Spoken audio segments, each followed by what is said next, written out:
'cause I love you, Jesus. I worship and adore you.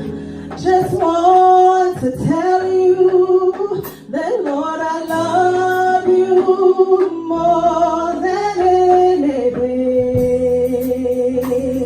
Oh, come on, somebody sing it with me today from your heart. Sing it. I love you, Jesus. Come on in and worship us. I worship and come on, I just want to tell you, just that, Lord, I love you more than anything. Oh, glory to God. Hallelujah. Come on, one more time, sing it. I love you, Jesus. Come on, say, I worship and adore you. Hey, I just want to tell you, glory to God, that, Lord, I love you more. Oh, hallelujah. Hallelujah. Let's hear from my heart. 'Cause I love you, Jesus. I worship and adore you. Just want to tell you that, Lord, I love you more than anything. Oh, hallelujah. You can turn to your Bible in Romans 11.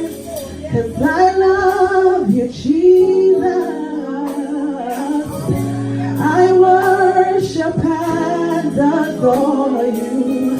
I just want to tell you that, Lord, I love you more than anything.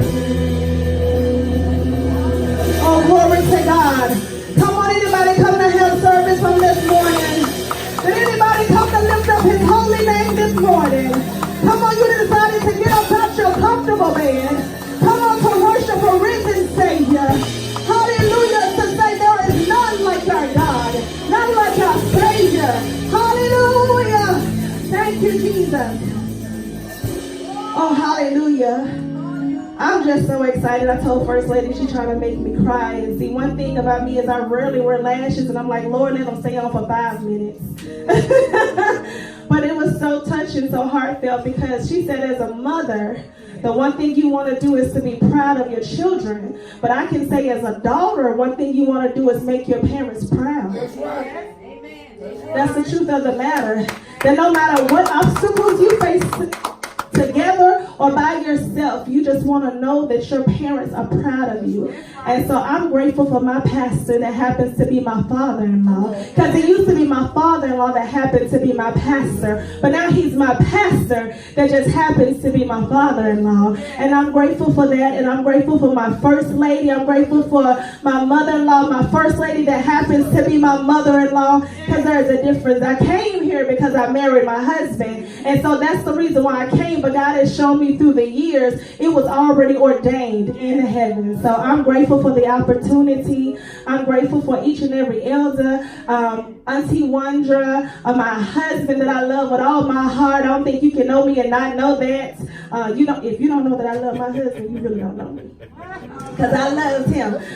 And I want to say that I'm so grateful for my auntie to be in town from Chicago. My Aunt Mary, God is so good. I didn't tell her that I was speaking today. I said, I got a surprise for you, because she called herself surprising y'all. But I'm so grateful. I promise I won't be before you long. I just want to encourage a heart today. You all know that I got sick back to back, and it's like I can't seem to shake this cough, but the devil is a liar. So y'all pray me through. And you know, God is so good, but I truly want to encourage you today. God had given me this a couple of months ago, and it's like God would not allow me to move away from this, and he just gave me a different way to position it, to encourage the believers. And I have two scriptures for you. The first one is Romans 11, verse 16. Romans 11, verse 16. And it says in the New King James Bible, for if the first fruit is holy, the lump is also holy. And if the root is holy, so are the branches. Again, for the first fruit is holy, the lump is also holy. And if the root is holy, so are the branches. And then I also have a second scripture for you that God has really been ringing in my spirit all of 2019, and it says in Jeremiah 29:11, it says, "For I know the plans," with an S, "I have for you, declares the Lord." Not declares Kim, not declares Pastor, not even declare Jeremiah, but the Bible says, "For I know the plans that I have for you, declares the Lord." Plans with an S, to prosper you and not to harm you. Plans with an S, to give you a hope and a future. And so you ought to touch yourself today and say, "I'm so glad that God has a plan for little old me." And so you can take your seat if you're able to, and I want to give you the title, if I must have one. It says, "God is not the God of one and done." Oh, I need you to encourage yourself today to say, "God is not the God of one and done." Okay, so here it is. He gave you the gifts, the ability of seeing, hearing, walking, talking, thinking, believing, feeling, touching, loving, and so much more. That in itself lets you know that God is a God that gives multiple things that you can do at multiple times. In fact, there are so many dynamics to you that the only one that has the power to not allow each and every dynamic to live and manifest is you. Because a lot of times we like to tell somebody else that it's because of mother, it's because of father, it's because of my background, it's because of what I've been through, the reason why I haven't elevated to another level. But truthfully, the word of God reminds us that if God has plans for you, then the only person that can stop those plans are you. And so people may not like your layers, people might not like your dynamics, people might not even like your growth, but there is no reason for you not to grow and be big in God. When God is the root of your life, well, let me say it like this: God is the root of our life. So if he's the root of our life, the word of God just told us in Romans that the branch is also holy. And since you are planted in God, guess what? That means that you got some good seed in you. You're rooted and grounded in something that can't nobody shake you off your foundation. That means that God got some good stuff in you that no matter what the enemy try to do, you're still gonna grow and blossom. It's something about God that tells you, if I'm the root, it encourages you as a branch to know that God is going to bless you. And if you know anything about trees, nobody plants a tree and expect the tree to stay the same size of the day they planted it. You expect to see a tree grow. You expect to see the branches branch out on the tree. And the good thing about a tree is that you've never seen one tree with just one branch.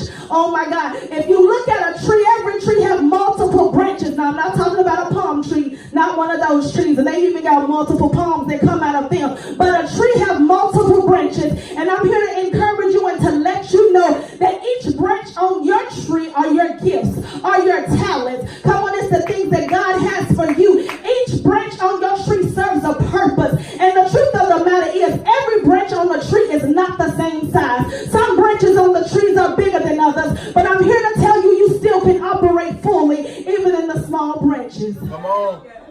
I need you to know your worth. When you know that Jesus has holy roots in you, you are not afraid to blossom or grow in God. When you know who Jesus has called you to be, you won't be afraid to stretch out and allow God to birth great things in you. You can't be afraid to be all that you can be in this army of God. Being afraid. I know we got a lot of military people in the house. Not certain that we have any army people, but I know that's one of the army slogans, is that be all you can be in the army. And I'm here to tell you that a lot of people say there are soldiers in the army of the Lord. And in order to be an effective soldier in the army of the Lord, you can't be afraid to march. You can't be afraid to fight. You can't be afraid to stand. You can't be scared to face adversity, because you are a soldier in the army of the body of Christ. And see, with that situation, this world will have you too scared to operate in healing because they've only seen you as the help. They'll have you too scared to flow in the anointing because they've only seen you operate in administration. They'll have you too afraid to go after destiny because they're so used to you only daydreaming and not bringing nothing to pass. But the truth of the matter is, every branch that God wants you to walk in. He wants you to be encouraged in and confident in. If you're too afraid and where God has you now, how can you expect God to move you forward? If you're too afraid to open up your mouth and Kroger, how you think God's going to have you preach to the nations? If you're too afraid to talk to your neighbor, how you think he's going to put you over a witnessing department? Come on, if you're too afraid to sing a little solo in the shower, how you think you're going to operate as the minister of music? But see, there's something that God says, I have to trust you with a little bit. Let me see you respect a little bit, and I'll move you forward. And I'm pretty sure that some of those branches on your tree may have gotten longer because you operate a little bit better than those. But here's the situation. It does not matter if you don't work as well as you do in the small branches as you do in the big ones. We just need you to work in every area that God has called you to, because I'm here to tell you that God is not the God of one and done. May I inform you that we have a chief officer and high priest that wasn't afraid to let his branches stretch out. He wasn't concerned about what people thought, because he knew that God was not the God of one and done. He knew that our God had assigned plans with an S for him. He knew it wasn't optional to let his anointing on his life just rest in him, but it was for the demonstration of God's power. Can I tell you something? You can demonstrate how mighty our God is worried about the people. You can't even exhibit his wonder-working power being afraid to launch out in the deep, to being concerned about what people may think. In order to demonstrate something, you have to be able and willing to allow it to be shown. And so here is the thing. A tree is not afraid to grow up and to branch out. You don't see the other trees talking to each other, First Lady, saying, well, if you gonna grow, then I can't grow. But here is the matter of it is, each tree gonna grow to its own capacity. And I want to encourage you today, every mother, every father, every son, every daughter, no matter your age or your inabilities, I'm here to encourage you today to know that God is not the God of one and done. God is not wanting you to compete with your neighbor because you think the tree is bigger than yours. Maybe they just watered it a little bit more. God is not concerned with you comparing yourself to the other flowers that are in the garden. Maybe somebody just nurtured those a little bit more. You can't get mad at your sister if you see her propelling in God because maybe she stayed on her knees a little bit longer. You can't get mad at your brother when you see him moving in the movement of God. Maybe he stayed in the Lord's face a little bit longer. You can't be afraid to start an organization or walk in your calling, operate in the fivefold, prophesy to dead situations, speak to dry areas in your life, call forth your family's legacies, not legacy, but legacies, or walk in the confidence of the Lord when you're too afraid to be all that God has called you to be. There's nowhere in the Bible where God instructs us to only do one thing. So that lets me know that God is not the God of one and done. He didn't even stop with him. He even created a son called Jesus. He even created the Holy Ghost. So that lets us know that God said, I'm not just the God of one thing. I'm the God of multiple things. I'm the God of expansion. I'm the God of more than enough. I'm a big God. If we get him out the box, we'll know who he is because he's just that big. Hallelujah. Glory to God. Hallelujah. And you see, Jeremiah is telling us that the Lord said this. I'm certain that he made sure that he let you know it's not just Jeremiah. So in this moment, it's not just Kim. So God, I ask that you hide me in the name of Jesus. And so I'm saying it's not Kim that's telling you this. It's the word of God according to Jeremiah that tells you that God knows the plans that he has for you. And then there's a scripture that says he knew you before you were even conceived in your mother's womb. That means before he even planted the root, God already knew who you were. And the blessed thing about it is that God said, I planted you, not nobody. So whenever you have a low self-esteem about yourself, lack of confidence, you need to remind yourself who planted you. When you know God planted you, you're not worried about the naysayers. As a matter of fact, when you're confident who you are, you'll walk right past the people talking about you because you know you got some things to do. If I would have sat down and handled every situation that made me feel uncomfortable, I don't think I'll be in this place in my life right now. No. I can tell you that there were some obstacles that made me become an intercessor. It was the obstacles that had me praying in the midnight hour. It was obstacles that had me walking up and down that one-bedroom apartment crying out to God. It was obstacles that told me who I was. It was obstacles that birthed the anointing that is in me. It was the obstacles of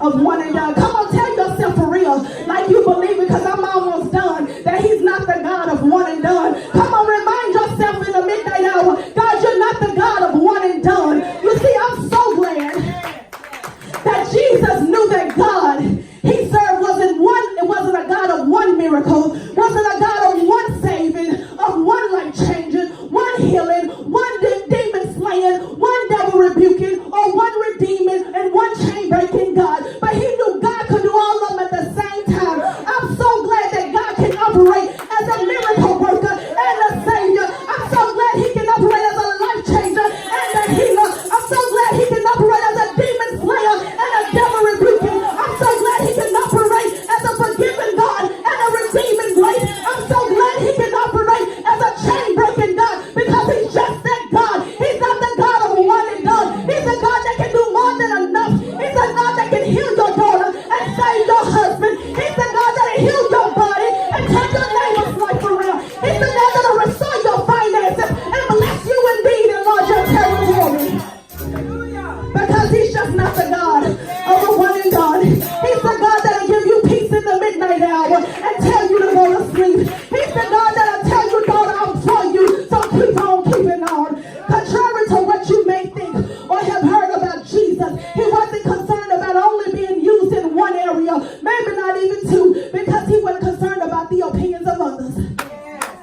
Come on. So I'm so glad, and I really am almost in my clothes right now, because Jesus, can I talk about Jesus? I mean, he's your savior, right? I mean, he is the one that you think that redeemed you, right? Well, let me tell you something. Jesus knew that God wasn't a God of one and done, because Jesus healed the two blind men at the same time. Boy, he was a bad man, wasn't he? Two blind men at the same time, according to the book of Matthew, because God wasn't done. He was also the first person that started the first outreach ministry with two men, Simon Peter and Andrew, in the book of Matthew, because God wasn't done. He also was the Jesus that raised the widow's son from the dead, according to Luke in your Bible. But God wasn't done. He was also the Jesus that cured the leprosy. Oh my God, because he's the God of not one and done. He was the Jesus that fed the 5,000 when the Bible says more than 5,000. But he was not done. Oh my God, Jesus rebuked the demons out of a child. The word of God says instantly he came out, because he's not the God of one and done. Jesus healed the centurion's paralyzed servant. Oh my God, in the book of Matthew, because God is not the God of one and done. Jesus even died on the cross, but he got up on the third day. But guess what? God wasn't done. And I know for a fact he wasn't done, because you're standing here today. God is saying, because you're here, daughter, because you're here, son, I'm still not the God that's done. Hallelujah. Hallelujah. Glory to God. Glory to God. Hallelujah. I told y'all I was almost done.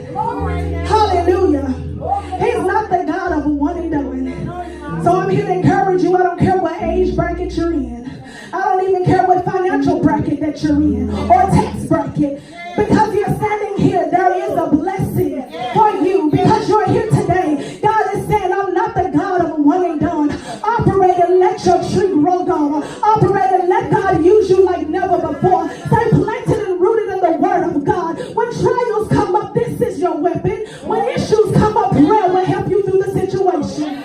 I'm so glad that God is not the God of one and done. Come on, somebody ought to tell the Lord thank you. Thank you, Lord.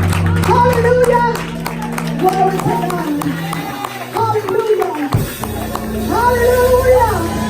Glory to God. He's not the God of one and done. So I just want to encourage you today. I just want to encourage you today that you may have multiple things on your prayer list, but he's faithful to check each and every one off. Don't get jealous when you see him moving in another person's life.